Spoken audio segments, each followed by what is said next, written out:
Albatta, har doim kutilmaganda olingan intervyu juda ham go'zal chiqdi. Assalomu alaykum. Akalar, ziyoratlar qabul bo'lsin. Bizda hozir jonli intervyu. Imom Buxoriy haqida bitta aytilgan ma'lumot uchun 5000 so'mdan beramiz. Kim tayyor? Takmil tayyor. Siz tayyormisiz? Mikrofonni ushlang. Va boshlang gapirishni. Birinchisi, Xo'p. Buxoroda tug'ilgan. Ikkinchisi 600 mingdan ko'p hadis yig'gan. Uchinchisi 7200 dan ko'proq sahih hadis to'plagan.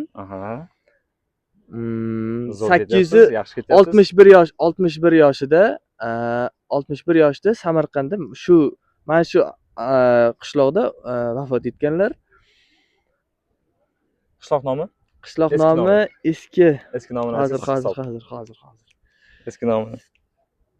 Eski nomi Xo'jand. Ya. Bola tugadi. Bizda vaqt berilganda vaqt aytilmadi. Xo'p, rahmat. Nechta bo'ldi o'qchi? 5 ta. Nechta bo'ldi bolalar? 5 ta bo'ldimi? Ushlab turing. 5 ta bo'lgan bo'lsa, xo'p. 1 2 3 4 5 ta. Mana aka. Rahmat. Yaxshi kunlarga. Xo'p, mayli. Charchamang.